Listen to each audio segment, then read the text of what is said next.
Let's start by Hare Krishna Maha Mantra.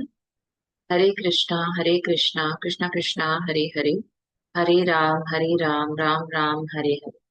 Hare Krishna, Krishna Krishna, Hare Hare, Hare Ram, Ram Ram, Hare Hare. Hare Krishna, Krishna Krishna, Hare Ram, Ram Ram. Hare Krishna, Krishna Krishna, Hare Ram, Hare. We are reading Bhagwat Geeta.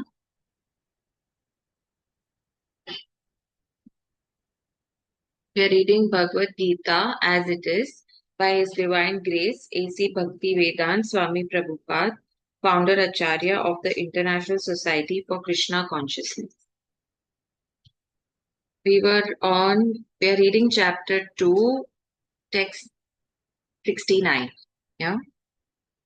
What is night for all beings is the time of awakening for the self-controlled, and the time of awakening for all beings is night for the introspective sage. Let me read this again. What is night for all beings is the time of awakening for the self-controlled, and the time of awakening for all beings is the night for the introspective sage. Very interesting. Let's read the purport. There are two classes of intelligent men. One is intelligent in material activities for sense gratification, and the other is introspective and awake to the cultivation of self-realization. Activities of the introspective sage or thoughtful man are night for persons materially absorbed, right? And materialistic person remain asleep in such a night due to their ignorance of self-realization. The introspective sage remains alert in the night of the materialistic man, right? The sage feels transcendental pleasure in the gradual advancement of spiritual culture, whereas the man in materialistic activities, being asleep to self-realization, dreams of varieties of sense pleasure, feeling sometimes happy and sometimes distressed in his sleeping condition. The introspective man is always indifferent to materialistic happiness and distress. He goes on with his self-realization activities undisturbed by material reactions. So,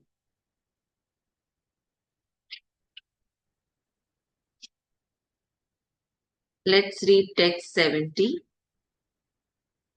A person who is not disturbed by the incessant flow of desires that enter like rivers into the ocean, which is ever being filled but is always still, can alone achieve peace, and not the man who strives to satisfy such desires. Oh, this is very beautiful. Let's read the purport. Although the vast ocean is always filled with water, it is always, especially during the rainy season, being filled with much more water. But the ocean remains the same, steady. It is not agitated, nor does it cross beyond the limit of its brink. That is also true of a person fixed in Krishna consciousness. As long as one has the material body, the demands of the body for sense gratification will continue. The devotee, however, is not disturbed by such desires because of his fullness. A Krishna conscious man is not in need of anything because the Lord fulfills all his material necessities. Therefore, he is like the ocean, always full in himself. Desires may come to him like the waters of the rivers that flow into the ocean, but he is steady in his activities and he is not even slightly disturbed by desires for sense gratification. That is the proof of a Krishna conscious man, one who has lost all inclinations for material sense gratification, although the desires are present. Let me read that again. That is the proof of a Krishna conscious man who has lost all inclinations for the material sense gratification, although the desires are present. Right. Because he remains satisfied in the transcendental loving service of the Lord, he can remain steady like the ocean and therefore enjoy full peace. Others, however, who want to fulfill desires even up to the limit of liberation, what to speak of material success, never attain peace. The fruitive workers, the salvationists, and also the yogis who are after mystic powers, are all unhappy because of unfulfilled desires. But the person in Krishna consciousness is happy in the service of the Lord and he has no desires to be fulfilled. In fact, he does not even desire liberation from the so called material bondage. The devotees of Krishna have no material desires and therefore they are in perfect peace. So nicely explained. Let's read text 71. I think this chapter has only 72 texts. Okay. Text 71. A person who has given up all desires for sense gratification, who lives free from desires, who has given up all sense of proprietorship and is devoid of false ego, he alone can attain real peace. Let's read the purport. To become desireless, this is so difficult to become desireless, as in this material world we will always desire something or the other, even it is very small, but we will still desire. Correct? To become desireless means not to desire anything for sense gratification. So we desire, but we don't desire for our gratification or our self gratification. In other words, desire for becoming Krishna conscious is actually desirelessness, right? To understand one's actual position as the eternal servitor of Krishna without falsely claiming this material body to be oneself and without falsely claiming proprietorship over anything in the world is the perfect sage of Krishna consciousness.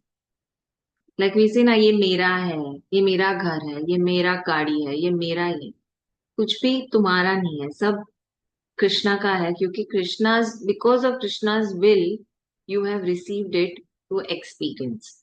So this is the way you can release yourself from the attachment, the bondage with the material objects.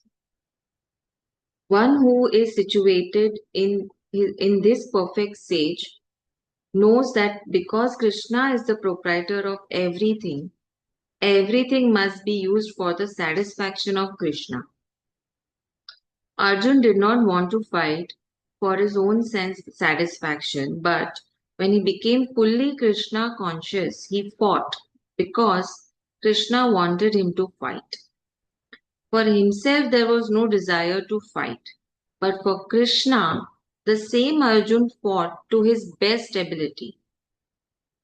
Real desirelessness, I repeat, real desirelessness is desire for the satisfaction of Krishna, not an artificial attempt to abolish desires. Yeah, so this is what we do, right? We always say, नहीं मैं नहीं करूँगी, आज से मैं ऐसा करूँगी, like. So that is all artificial attempt, it says. The living entity cannot be desireless or senseless, but he does have to change the quality of the desires, right? The living entity cannot be desireless or senseless, but it does not have to change the quality of the desires. A materially desireless person certainly knows that everything belongs to Krishna, and therefore he does not falsely claim proprietorship over anything.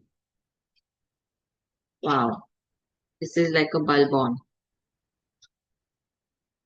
This transcendental knowledge is based on self-realization, namely knowing perfectly well that every living entity is an eternal part and parcel of Krishna in spiritual identity, and that the eternal position of the living entity is therefore never on the level of Krishna or greater than Krishna.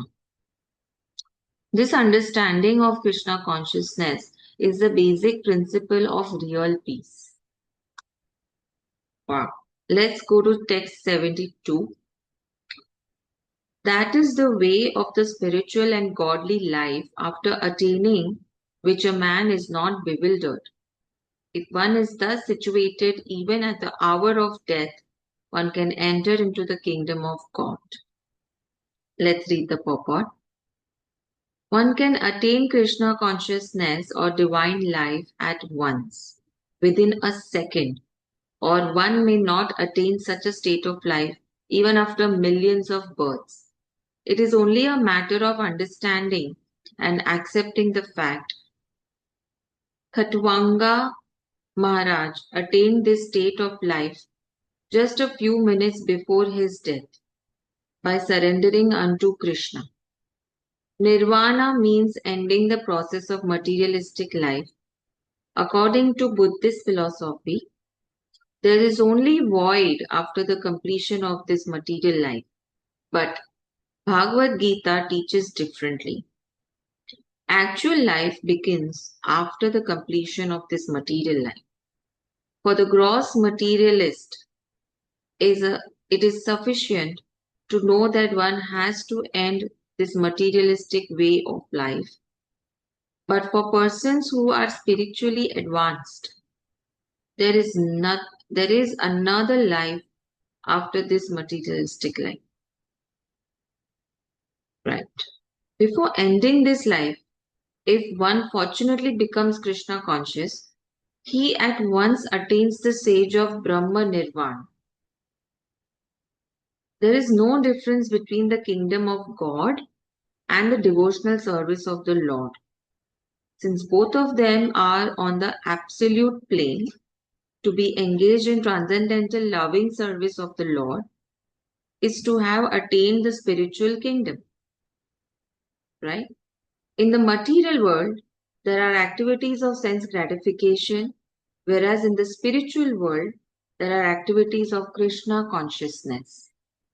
Attainment of Krishna consciousness, even during this life, is immediate attainment of Brahman. And one who is situated in Krishna consciousness has certainly already entered into the kingdom of God. Brahman is just the opposite of matter. Therefore, Brahmi Sthiti means not on the platform of material activities. So, devotional service of the Lord is accepted in Bhagavad Gita as the liberated stage. Therefore, Brahmi Sthiti is liberation from material bondage. Srila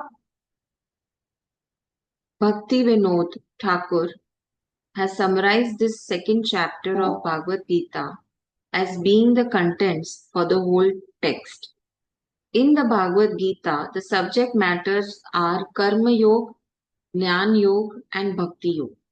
In the second chapter, Karma Yoga and Jnana Yoga have been clearly discussed, and a glimpse of Bhakti Yoga has also been given as the contents for the complete text.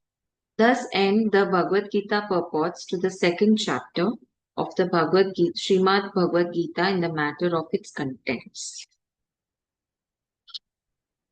We finished the chapter 2. Now let's start with chapter 3.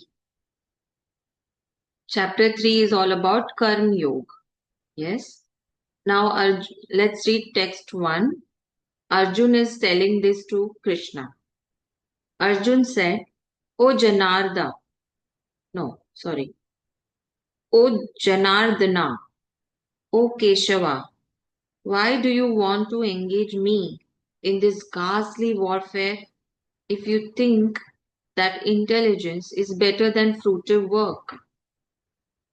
It's so smart. Let's read the purport. The Supreme Personality of Godhead, Sri Krishna, has very elaborately described the constitution of the soul in the previous chapter with a view to delivering his intimate friend Arjun from the ocean of material greed.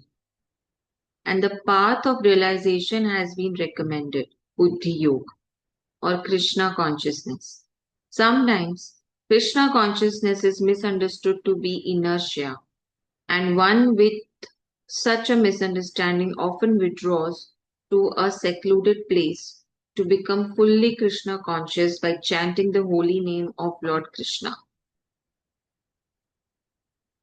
But without being trained in the philosophy of Krishna consciousness, it is not advisable to chant the holy name of Krishna in a secluded place where one may acquire only cheap adoration,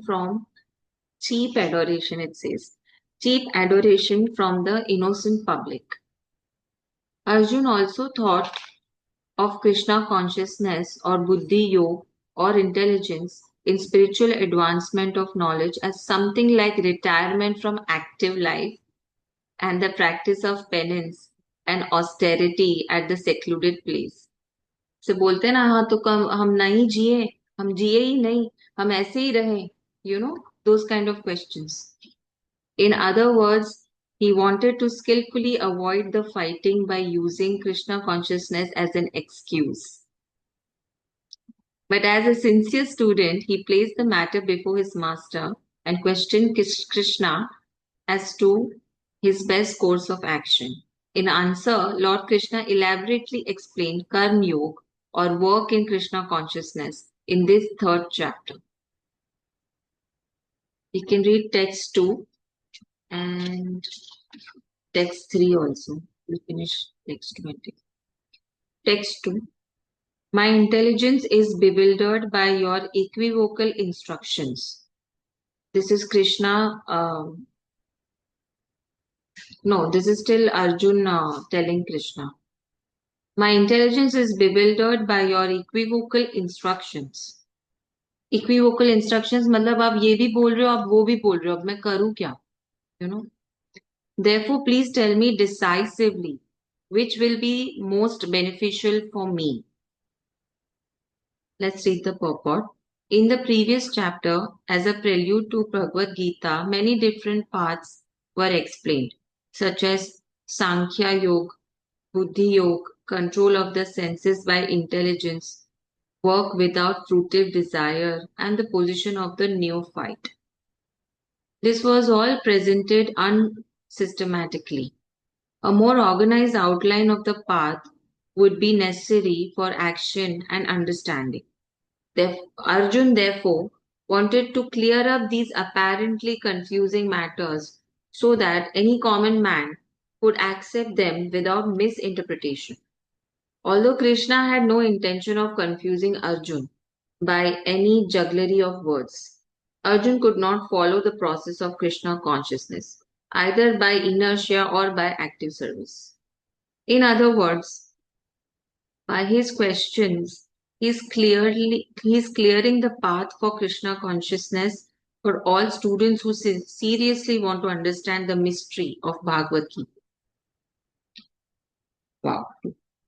Let's read text 3. Now, Krishna is telling this to Arjun. The Supreme Personality of Godhead said, O sinless Arjun, I have already explained that there are two classes of men who try to realize the self.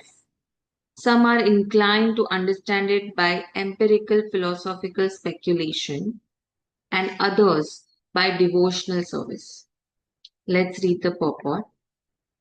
In the second chapter, verse 39, the Lord explained two kinds of procedures, namely Sankhya Yoga and Karma Yoga or Buddhi Yoga. In this verse, the Lord explains the same more clearly.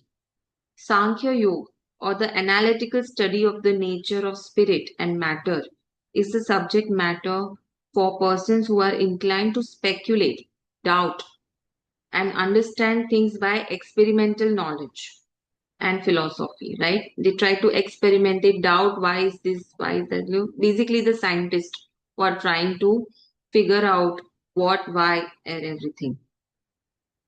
The other class of men work in Krishna consciousness, as it is explained in the 61st verse of the second chapter. The Lord has explained also in the 39th verse that by working by the principle of Buddhi Yoga or Krishna consciousness, one can be relieved from the bonds of action. And furthermore, there is no flow in the process, right? The same principle is more clearly explained in the 61st verse, that is the Buddhi Yoga. The Buddhi Yoga is to depend entirely on the Supreme, or more specifically on Krishna. And in this way, all the senses can be brought under control very easily. Therefore, both the yogas are interdependent as religion and philosophy. Religion without philosophy is sentiment or sometimes fantasism, while philosophy without religion is mental speculation. The ultimate goal is Krishna because the philosophers who are also sincerely searching after the absolute truth come in the end to Krishna consciousness. This is also stated in Bhagwat Geeta. The whole process is to understand the real position of the self in relation to the superself. The indirect process is philosophical speculation by which gradually one may come to the point of Krishna consciousness, and the other process is directly connecting everything with Krishna in Krishna consciousness. Of these two, the path of Krishna consciousness is better because it does not depend on purifying the senses by the philosophical process. Right. Krishna consciousness is itself the purifying process, and by the direct method of devotional service, it is simultaneously easy and sublime. Okay, let's end here. We'll start tomorrow with text 4. In the small text, let's end with Hare Krishna Maha Mantra. Hare Krishna, Krishna Krishna, Hare Hare. Hare Ram, Ram Ram, Hare Hare. Hare Krishna, Krishna Krishna, Hare Hare. Hare Ram, Ram Ram, Hare Hare. Hare Krishna, Krishna Krishna, Hare Hare. Hare Ram, Ram Ram, Hare. Have a good day.